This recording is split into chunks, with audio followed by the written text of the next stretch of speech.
Alexa, what does my morning look like? This morning there is one event. There is one event in progress. Filming commit 34 lasts until 12 p.m. Oh, okay. Okay, guys. So welcome to The Commit. This is episode 34. I'm Neil. And I'm Richard. So this week, Neil's got a great interview with David from Moviefone. He's going to talk to us about what it's like to run a startup inside a big organization. Hey, everybody. Today my guest is David Burrick. Hey, David. How are you? Hi there. So, David, you're the GM of Moviefone and Autoblog, right? I am, yes. What does that mean? Like, what's a GM do?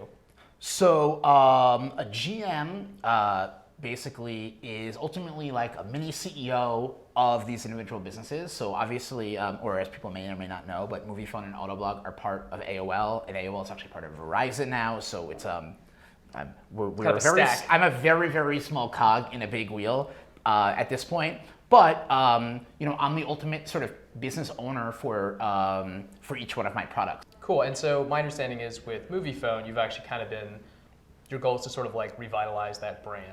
Yeah, Moviefone's a really unique case. Moviefone's a product that's been around for almost 30 years. AOL acquired it back in the early 2000s, so Probably older than a lot of our it's viewers. older than a lot of our viewers. So for those of you out there who don't know what Moviefone is, it started as a service before the internet, where you could actually call them on the phone and it would tell you what time movies were playing.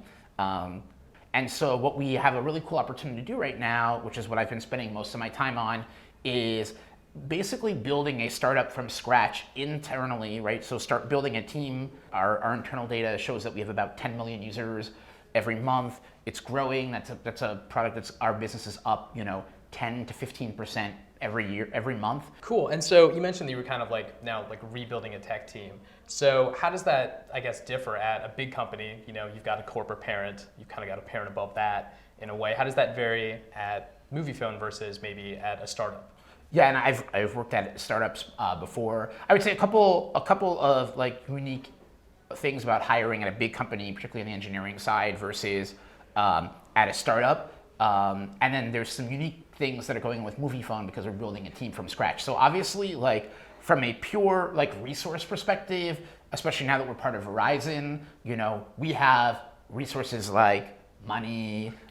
We have like, for people who care about this, maybe not like people in their 20s, like really good 401k, really good like health benefits. We get 50% off all of our Verizon bills every month, including FiOS. So that's like a cool thing. Some nice perks. That we have some cool perks. And obviously, like there's a group of people who like the idea, particularly on the engineering and product side, that you have a platform where you have millions of users right now. So people, a lot of engineers come who are interviewing and they want their work to be seen by millions of people. And depending on what startup you may be at, like you may be starting from a really small base. So it's cool to say like, hey, work on a brand that people know and use, and you can get immediate feedback from users right. at large scale for like on the work that you're doing. So I would say like those are some of the unique things about recruiting engineers at a big company.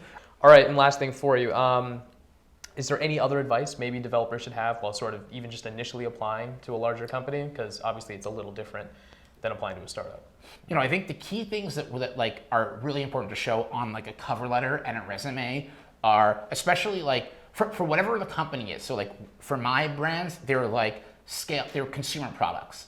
So like I think it's important, even if it's like if you're right out of college and you've only worked on a project, it's like think about the type of engineering work that you're going to be asked to do at this company, and can you show them and make it very apparent so that someone doesn't have to read one little bullet on your resume that you've worked on like a similar type of product. So like what we don't love is like someone like we have as I said, like mobile apps that have millions of users.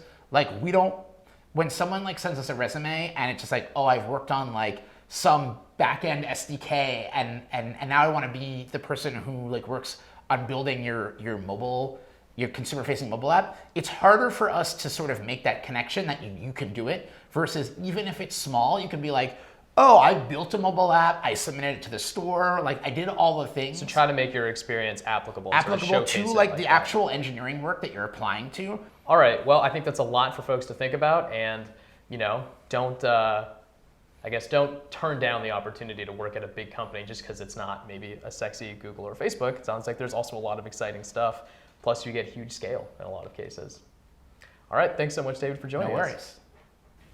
Alexa, have you heard of Jarvis? I wasn't able to understand the question I heard. Well, you're really going to want to get to know him. Jarvis is a hack from WearHacks that took place in Waterloo this weekend. And what's really cool, Neil, is that it takes the Alexa API, builds it onto a Raspberry Pi, and then builds the whole thing into a motorcycle and a helmet. So they didn't even use like special hardware, it's just off-the-shelf stuff. Exactly. Really cool. We're going to play the video a little bit so you can check it out and see what it does. Turn right onto Columbia Street West. Send my location to mom. Send location to mom. Cool, and this week I also picked a hack from WearHacks called AR Watch. And if you're familiar with the game Fallout, you'll know that you have this thing called the Pip-Boy on your wrist, and it's kind of like your digital assistant that helps you throughout the game. So what this team did is they built a little piece of cardboard that actually fits on your wrist that looks like a watch, and it has a tag that gets recognized by the camera when you put on your Google Cardboard. And so using that little watch, you can have it tell you the time, you can interact with it, you can get the weather from where you are, your calendar, or it'll even give you a little map and center you on the map of where you are in real time. So some really cool technology built into that, and we really hope you check it out. You can actually really download awesome. the APK if you've got a cardboard and try it out for yourself. Very cool. That's all we've got time for on episode 34. Happy hacking. Happy hacking.